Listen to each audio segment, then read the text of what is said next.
Hello and welcome to Accessible Adventures. Today we are exploring the Museum of Science and Industry in Chicago.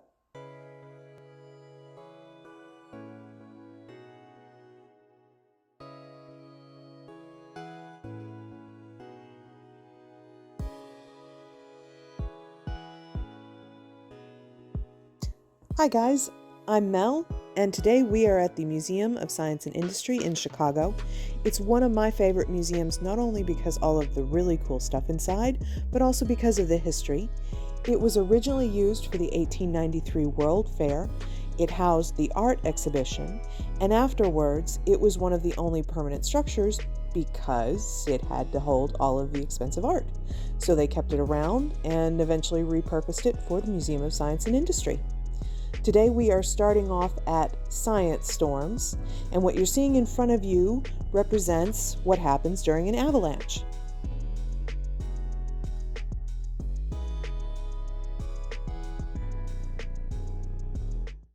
This, my friends, is a Tesla coil, or as my sister called it, a stroke inducer.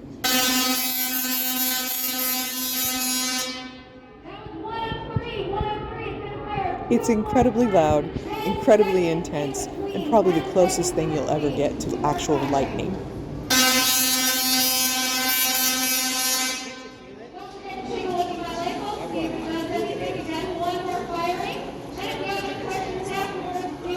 Pretty cool.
And of course, no trip to the museum would be complete without a stop at the Mold-A-Rama machine.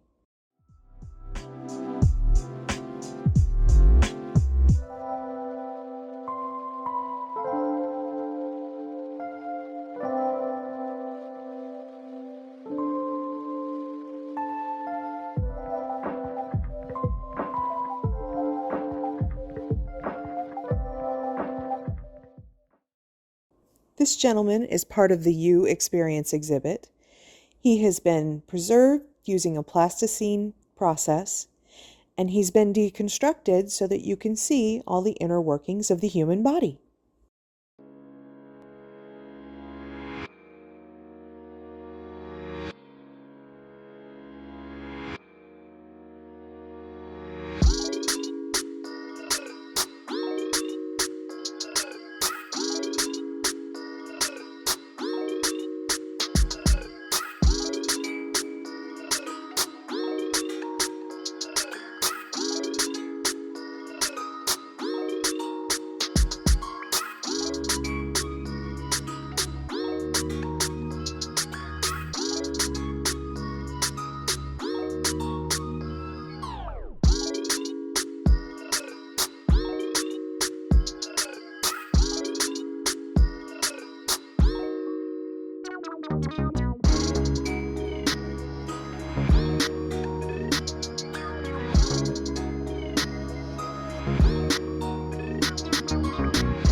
Oh, that's sexy.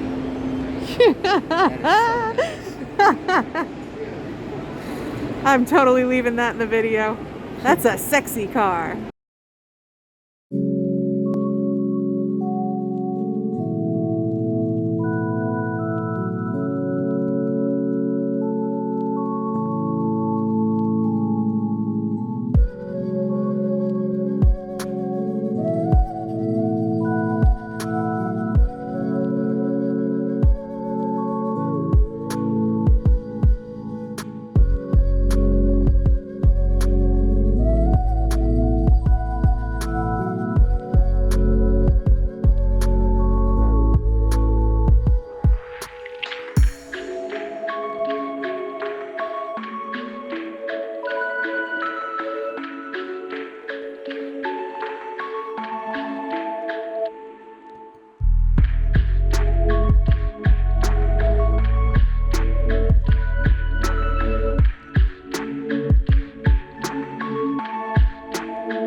Well, we've reached the end of our adventure for today.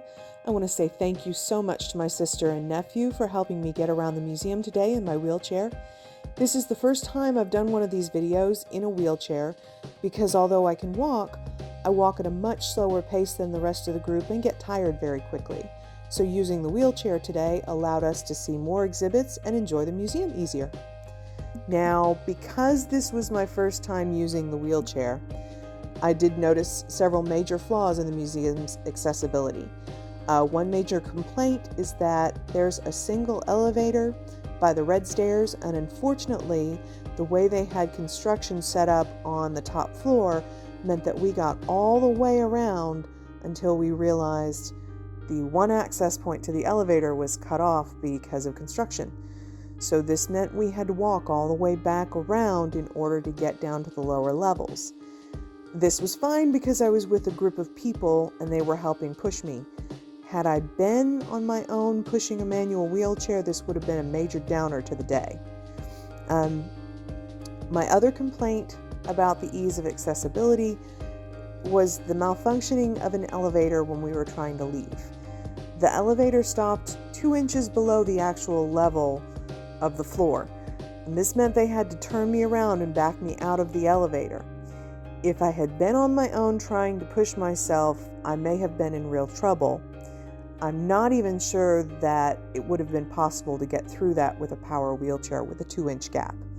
So these are several things to consider that I encountered that if you're coming on your own, you may also encounter. On a positive note, there were plenty of handicap spaces right by the doors in the parking garage on each level. A lot of the exhibits are set up on wheelchair level so that you can have a full experience. And there was plenty of room for my wheels for the most part. There were only a couple of spots that had stanchions that were slightly closer together, and that created a tight squeeze, but for the most part we were able to navigate the museum without running into people or parts of exhibits. I will drop a link into the description for the accessibility information for the museum, so if you need more information, you'll find it there. Thank you so much for joining me today, and if you like this video, click the thumbs up button and hit subscribe so that you can keep up on future adventures. Can't wait for the next adventure, and until then, take care and God bless.